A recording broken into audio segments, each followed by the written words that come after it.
Assalamualaikum warahmatullahi wabarakatuh. Perkenalkan, nama saya Muhammad Rofi Rozi Alfaruh. Saya dari Prodi Hukum Keluarga Islam kelas E IAIN Salatiga. Di sini saya akan menganalisis fenomena kenaikan harga minyak goreng.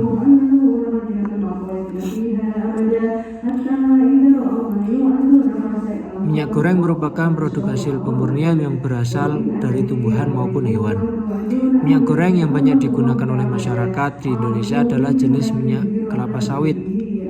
Minyak kelapa sawit umumnya digunakan untuk memasak bahan makanan sehari-hari di rumah maupun bahan dagang.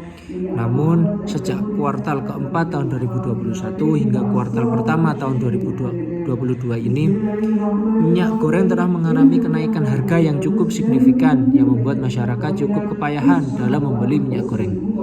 Menurut Kementerian Perdagangan Republik Indonesia, minyak goreng yang umumnya dijual dan dikonsumsi di Indonesia merupakan hasil dari minyak sawit mentah atau CPO.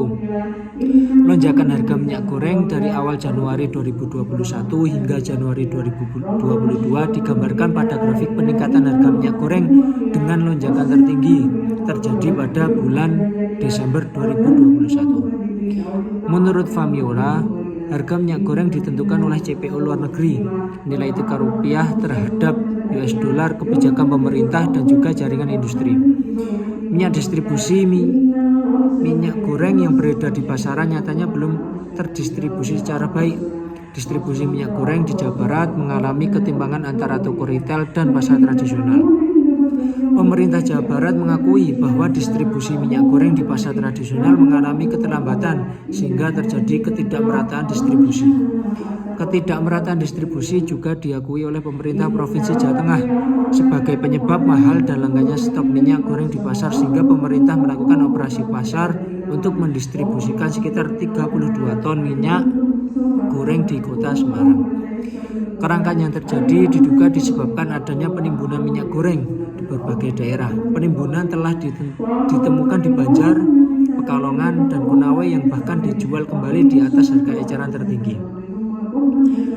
Perilaku ini tentu saja merugikan banyak pihak, terutama masyarakat yang tidak mampu.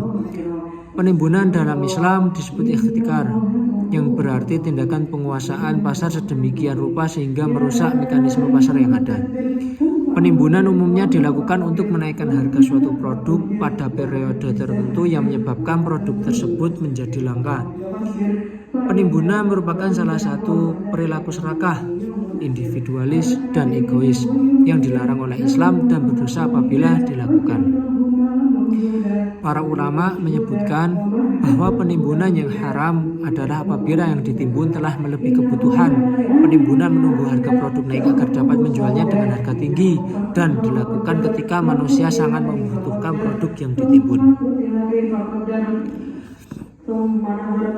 Penimbun minyak yang telah ditangkap melakukan hal tersebut demi keuntungannya sendiri dan penjualan minyak-minyak yang ada. Pemerintah telah menegaskan akan memberikan subsidi minyak goreng kepada masyarakat, yang berarti bahwa penimbun minyak goreng telah merebut hak-hak yang dimiliki orang lain, termasuk orang miskin. Sebagaimana tertera dalam Al-Quran, sebagian rezeki yang kita miliki diantaranya adalah hak-hak bagi orang miskin. Penimbun yang dilakukan oleh beberapa oknum tentu saja tidak dapat memenuhi hak orang miskin, bahkan merugikan berbagai kalangan masyarakat.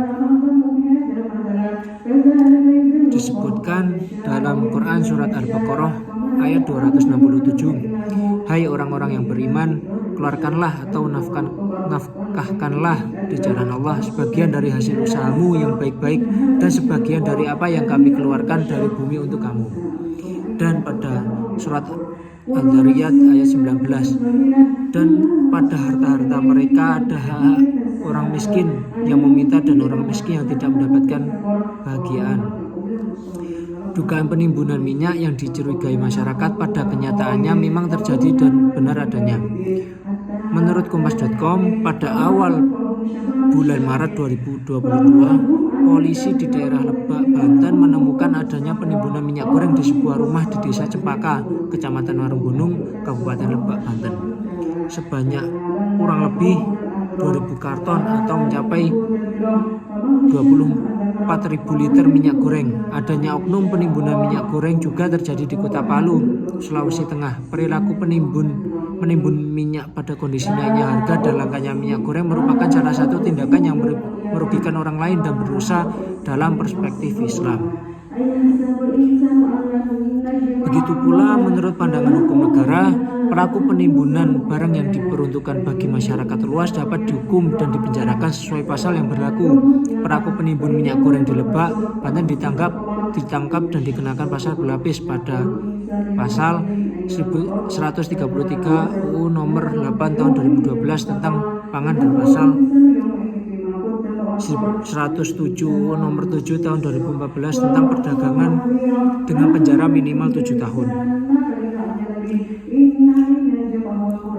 Fenomena melonjaknya harga minyak goreng yang disebabkan adanya kebijakan baru terkait biodiesel minyak sawit mentah atau CPO, serta juga sebagai dampak pandemi COVID-19 pada sektor logistik, tentu membuat masyarakat resah dan kepayahan. Kenaikan harga serta adanya kasus penimbunan minyak goreng sangat menyusahkan masyarakat, khususnya masyarakat menengah ke bawah. Fenomena penimbunan ini jika dilihat dari kacamata ekonomi, pembangunan syariah merupakan salah satu praktik yang haram karena memenuhi 3 syarat keharaman, yaitu memiliki barang lebih dari kebutuhan, menunggu kenaikan harga agar mendapatkan untung besar ketika dijual, dan barang yang disimpan merupakan barang langka yang dibutuhkan umat sehingga termasuk praktik penimbunan.